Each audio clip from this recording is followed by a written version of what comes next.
तो वो जब भी हम लोग कोडिंग का नाम सुनते हैं या कोडिंग करना शुरू करते हैं तो एक चीज़ हमेशा हमारे दिमाग में होता है कि मतलब कौन सा लैंग्वेज शुरू करें, कौन क्या पढ़ना चाहिए क्या नहीं पढ़ना चाहिए, तो इसकी बात नहीं करेंगे। जो हमको लगा कि अगर हम लोग कोई भी लैंग्वेज पकड़ के उसको अगर जो पहला लैंग्वेज उसको बढ़िया से करते हैं, तो अगर हम लोग लैंग्वेज स्विच कर रहे हैं एक लैंग्वेज से दूसरे लैंग्वेज या पहले लैंग्वेज के बाद जो भी लैंग्वेजेस करते हैं, तो उसमें होता है क्या है कि मतलब हमारे लिए थोड़ा सा एक आसानी हो जाता है मतलब कॉन्सेप्ट को समझने में।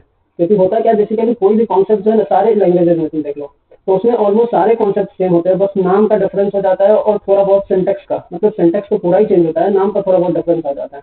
जैसे एक नॉर्मल हाईवे एक जगह पे कुछ और नाम है उस हाईवे के रोड का और 2 किलोमीटर कुछ और नाम है, तो सिंपल फंडा होता है, थोड़ा सा सिंटेक्स बदल जाता है और थोड़ा सा नाम बदल जाता है, लेकिन कॉन्सेप्ट और जो यूज है जो प्रैक्टिकल एप्लीकेशन है वो ऑलमोस्ट सेम होता है। तो हम लोग इसी तरीके से कॉन्सेप्ट की बात करने वाले, टॉपिक की बात करने वाले हैं सी, और उसको हम लोग सी और जावा के रिस्पेक्ट में समझने वाले हैं। तो टॉपिक बड़ा सिंपल है, सब कुछ सुना होगा, टाइप डेटा टाइप कन्वर्जन के नाम से आता है, और अलग अलग लैंग्वेज में कुछ भी नाम देना, जैसे उसका जावा में कुछ और नाम है लेकिन चीज सेम है, ठीक है।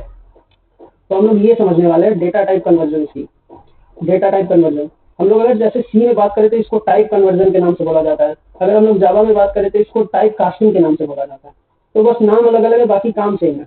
अगर तुम लोग थोड़ा सा और समझो तो ये दो पार्ट्स में डिवाइड होता है, मतलब इनके दो कैटेगरीज है। अगर सी में बात करो तो एक इम्प्लिसिट हो जाता है, एक एक्सप्लिसिट हो जाता है, ये थ्योरेटिकल चीज है। और जावा में बात करो तो ये दो अलग अलग नाम हो जाते हैं, लेकिन काम सेम है। जैसे देख लो इम्प्लिसिट वही जो ऑटोमेटिकली होता है, एक्सप्लिसिट जो मैनुअली होता है। तो कहने का मतलब कि सिर्फ नाम सेम है, कॉन्सेप्ट नाम डिफरेंट है, कॉन्सेप्ट सेम है। तो अब हम लोग अगर बात करें कि बस इसका एक्चुअल में मतलब यूज किस तरीके से होता है, तो हम लोग सी और जावा दोनों मिला के देखेंगे और दोनों का सिंटेक्स में भी ज्यादा डिफरेंस देखने को नहीं मिलेगा, चीज सेम होता है।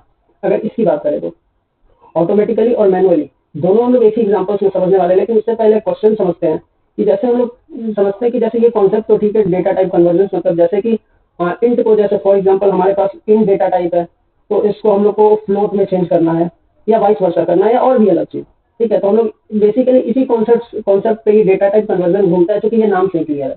तो मतलब अब ये कॉन्सेप्ट यूज किस तरीके से होता है रियल लाइफ में, तो हम लोग उसको समझने वाले हैं। तो उसको समझने के लिए हम लोग एक बेसिक सा क्वेश्चन लेते हैं जो कि हम लोग पहले सी लैंग्वेज में आराम से करेंगे। तो इस बेसिक क्वेश्चन में अगर फॉर एग्जांपल अगर हमारे पास 5 है और हमको इसको डिवाइड करना है 2 से, ठीक है। सिंपल प्रोग्राम हमको सी में लिखना है जो कि मतलब कि हमको 5 को डिवाइड करना है 2 से, ठीक है।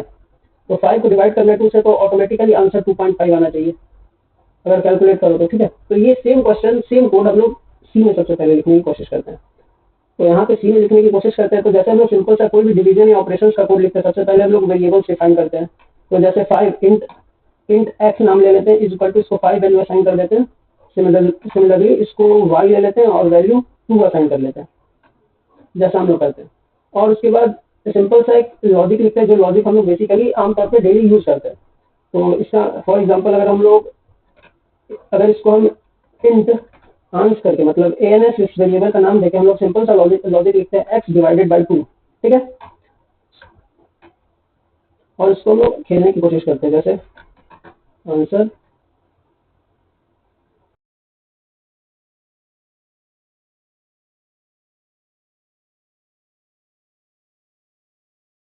अब इसको हम लोग रन करते हैं तो हमारा आंसर 2 आया है, ठीक है। और हमको पता है तुम लोग के दिमाग में चल गया होगा आंसर गलत क्यों, क्योंकि ये यहाँ पे इंट वैल्यू है। तो इंट वैल्यू ऑटोमेटिकली जितना भी डेसिमल होता है सबको इग्नोर कर देता है, बात एकदम सही है। तो मतलब हमको तो रिजल्ट चाहिए 2.5 लेकिन आंसर 2 आ रहा है, ये डिजायर रिजल्ट नहीं है। ठीक है भाई, तो इसको फ्लोट में चेंज कर दो तो क्या बड़ा दिक्कत है, चलो फ्लोट में चेंज कर दिए, फिर एक्सपेरिमेंट कोई बात नहीं, इंसान गलती को कितना है। और चूंकि फ्लोट में वैल्यू चेंज किए हैं तो यहाँ पे एक्स बाई वाई करना होता है ना, तो हम डायरेक्ट डाल दिए, कोई बात नहीं, कोई डिफरेंस आएगा नहीं। और यहाँ पे फॉर्मेट स्पेसिफायर एफ कर देते हैं, प्रिंट कर देते हैं, कोई बात नहीं। चलो ठीक है, फ्लोट के साथ खेल तो गया लेकिन फिर भी डिजायर रिजल्ट आ नहीं रहा है। देखो ये जो अभी हम जो भी किए ये जैसे कि इसमें हम किए क्या हम बताते हैं, जैसे कि हमारा एक्स प्लस वाई करके sorry X divided by Y करके जो भी आंसर है, मतलब एक्स डिवाइडेड बाई वाई करके हमारा आंसर 2 आ रहा था, ठीक है, इसके मुताबिक। तो हम लोग इसके आंसर को हम लोगों को फ्लोट वैल्यू में हम लोग इसको कन्वर्ट, पहले तो इंट था हमारा आंसर जो भी वेरिएबल था, X X divided by Y करके जो भी आंसर आता वो इंट के फॉर्म में पहले था, तो वो 2 आया। लेकिन अब ये चीज फ्लोट में हम लोग इसको फ्लोट में कन्वर्ट कर दिया, ऑटोमेटिकली मतलब डायरेक्ट लिख दो, कोई दिक्कत वाली बात नहीं है। तो यहाँ पे हम लोग डायरेक्ट फ्लोट में चेंज कर दिया, तो फ्लोट में ये डेसिमल को लिया और 0.00 और ऐड कर दिया, लेकिन ये डिजायर रिजल्ट नहीं है। तो यहाँ पे खेला जाता है मैनुअल का, मतलब हमें मैनुअली थोड़ा सा कुछ दिमाग लगा के इसको सही करना पड़ता है। तो मैनुअली इस चीज को करेंगे कैसे इसमें, मतलब कि डिजायर रिजल्ट लाएंगे कैसे, मतलब डेटा टाइप कन्वर्जन इसमें हम लोग कैसे करेंगे। तो मैनुअली का सिंपल सादा चीज़ है, अगर हम लोग जब भी मैनुअल कन्वर्जन करते हैं तो हम लोग ज़्यादा कुछ नहीं, वहाँ पे हम लोग एक चीज़ का इस्तेमाल करते हैं, इसका। अगर हम लोग यहाँ पे ध्यान से देखें, पता है तुम लोग को, पता होगा, यहाँ पे हम लोग पैरेंथेसिस का यूज करते हैं, इसका मतलब जो भी वैल्यू असाइन है ना उसमें पैरेंथेसिस डालो। जैसे हम लोग को फ्लोट में चेंज करना है तो फ्लोट पैरेंथेसिस, ठीक है। अगर हम लोग को इंट में चेंज करना है तो इंट पैरेंथेसिस, जो भी वैल्यू के अंदर। कहना क्या चाह रहे हो थोड़ा साफ शब्दों में समझा। चलो ठीक है, तो यहाँ पे वापस से हम लोग कोड एडिटर में जाते हैं और तो यहाँ पे समझते हैं। जैसे ये चलिए मेरा ये इंट 5 है, ये सब ठीक है, लेकिन हमको ये चेंज करना कैसे करें, तो जो कि चूंकि हम बोले जैसे ही जो भी वैल्यू है उससे पहले पैरेंथेसिस लगा दो। जैसे फ्लोट आंसर कोई दिक्कत नहीं, ये हमारा assign value X by Y, इसी पे ऑपरेशन करना है। तो यहाँ पे सिंपल हम लोग पैरेंथेसिस लगाएंगे और यहाँ पे फ्लोट डाल देंगे, ठीक है, FLOAT फ्लोट। हाँ, स्पेलिंग सही हो गया, ठीक है। आंसर में वही है, कोई ज्यादा डिफरेंस नहीं आएगा। अब हम लोग को रन करके देखते हैं कोड को। अब हमारा आंसर आया ना 2.5। इस तरीके से टाइप कन्वर्जन का खेल यहाँ पे चलता है। चलो ठीक है, इसको थोड़ा सा सुंदर और बना लेते हैं। अगर तुम लोग सी को थोड़ा सा बेहतर तरीके से फ्लोट को समझोगे तो इस आजू बाजू के जीरो को हटाने के लिए वहाँ 1 कर देते हैं और रन कर देते हैं डायरेक्ट। अरे ये क्या खेल खेल रहा है भाई, बदतमीजी मत कर यार। ओह, ये क्या कर रहा है, ये सर ये नहीं ले पा रहा है। चलो कोई बात नहीं। बेसिकली हम ये कर क्या रहे थे कि मतलब कितनी डेसिमल चाहिए हमको, मतलब कितनी डिजिट से पहले डेसिमल चाहिए, बस वही खेल रहा कुछ नहीं। तो ये सी का खेल हो गया कि सी में मतलब टाइप कन्वर्जन किस तरीके से चलता है। तो बेसिक कॉन्सेप्ट यही है, मतलब मैनुअल में बात किया जाए तो मतलब जो भी चेंज करना है तो इस तरीके से चेंज कर सकते हैं। कोई भी वैल्यू असाइन से पहले ये पैरेंथेसिस और जिस भी डेटा टाइप में कन्वर्ट करना है वो उसमें डाल दो, तो चीज बदल जाता है। मतलब तुम्हारा जो कन्वर्जन है वो पॉसिबल हो जाता है। तुम्हारा इंट है वो जो भी पैरेंथेसिस के अंदर उसमें कन्वर्ट हो जाता है और तुम्हारा डिजायर रिजल्ट आ जाता है। अब अगर हम लोग अगर बात करें जावा की, जावा में खेल किस तरीके से चलता है, तो जावा में भी सेम। अब सेम क्वेश्चन को हम लोग जावा में करने वाले हैं, लेकिन जावा के लिए हम लोग VS कोड में जाते हैं। तो यहाँ पे जावा में हम लोग यूज करते हैं। तो सेम क्वेश्चन 5 डिवाइडेड बाई 2 का, तो हम लोग सेम वेरिएबल हर जगह इस्तेमाल करते हैं, int x is equal to 5, ठीक है, और int y is equal to 2। Same चीज है। देखो सब कुछ सेम है, कोई डिफरेंस ज्यादा आ नहीं रहा है, सब कुछ सेम आ रहा है। तो हम लोग बस सिंटैक्स का डिफरेंस है। जैसे बॉयलर प्लेट को तुम देख रहे हो, पहले क्लास है फिर मेन फंक्शन डिफाइन किया गया, तो सिर्फ सिंटैक्स का डिफरेंस है।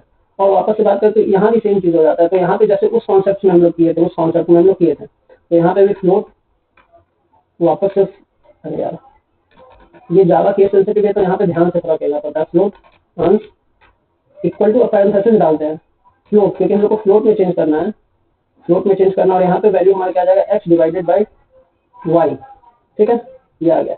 और यहाँ पे हमारा सिस्टम, यहाँ पे print statement system dot println होता है। तो हमारा ये थोड़ा सा सिंटैक्स में डिफरेंस आ जाता है, लेकिन चीज यहाँ पे सेम है। वहाँ यहाँ पे बस हम लोग फॉर्मेट स्पेसिफाई यूज नहीं करेंगे, यहाँ पे होता नहीं है। तो इसमें हम लोग सिंपल सा डालेंगे, जो भी हम लोग को प्रिंट कराना होता है। जैसे वेरिएबल का नाम डायरेक्ट डाल देते हैं, ठीक है। अब हम लोग इसको सेव करते हैं और रन करने की कोशिश करते हैं। हमारा आंसर 2.5 आराम से आया होगा, चेक करते हैं। ये देखो 2.5 आ रहा है। तो देखो डिफरेंस क्या आया, अगर सी और देखो, अगर हम यहाँ पे कॉपी करें और यहाँ व्हाइट बोर्ड में दिखाने की अगर हम कोशिश करें इस जगह पे, ये देखो, ठीक है, ये जावा का कोड हो गया। अब सी की कोड को दिखाने की कोशिश करते हैं यहाँ पे एक ही कॉन्सेप्ट में। ये देखो, समझने की कोशिश करते हैं डिफरेंस क्या है। देखो कॉन्सेप्ट सारा सेम है, ये कॉन्सेप्ट सेम है, इस सारा का कॉन्सेप्ट सेम है, बस डिफरेंस क्या है, ये जो भी दिख रहा है सिंटैक्स, सिंटैक्स डिफरेंट है, लेकिन कॉन्सेप्ट सेम है। पहले वेरिएबल डिफाइन किया गया, लॉजिक सेम लिखाया। जो हमारा ये टाइप कन्वर्जन का जो लॉजिक होता है, जो मैनुअली ऐड करते हैं, ये नैरो कास्टिंग, इसी को नैरो कास्टिंग इसमें कहा जाता है और इसी को एक्सप्लिसिट इसमें कहा जाता है। तो बस नाम का डिफरेंस है, कॉन्सेप्ट सेम है, लॉजिक सेम है, तो सिंटैक्स का डिफरेंस है। तो जब भी दिमाग में है कि पहला कोई कौन सा लैंग्वेज करे, देखो बेसिकली हम जो प्रेफर करते हैं, सबसे अगर तुम स्टार्ट करो तो सबसे हार्ड लैंग्वेज पहले करो। जैसे हम तो स्टार्ट सीखे थे क्योंकि बड़ा सुने थे, तो उस चीज उसमें कॉन्सेप्ट भी बड़ा बेहतर तरीके से तुमको समझाया जाएगा। और उसके अगर हार्ड चीज पहले कर लेने के बाद होता है क्या, जो इजी चीज है, जो आगे इजी लैंग्वेज पढ़ोगे तो उसमें कॉन्फिडेंस बड़ा सही आता है, वो सब एकदम मक्खन की तरह निकलता है, जैसे मेरे लिए जावा निकल रहा है। तो सेम चीज है। तो जैसे ये देखो कॉन्सेप्ट सेम है, सिर्फ सिंटैक्स का डिफरेंस है। जैसे प्रिंट स्टेटमेंट में फॉर्मेट स्पेसिफायर आ गया, तुमको यहाँ पे वेरिएबल डिफाइन करना पड़ा। यहाँ पे प्रिंट में तुम डायरेक्ट वेरिएबल का नाम लिख दो, तुम्हारा आंसर सेम प्रिंट हो जाएगा। तो डिफरेंस बस ये नाम का डिफरेंस है और थोड़ा बहुत सिंटैक्स का डिफरेंस है, बाकी सारा गेम सेम है। तो ये था डेटा टाइप कन्वर्जन का कॉन्सेप्ट सी और जावा दोनों में।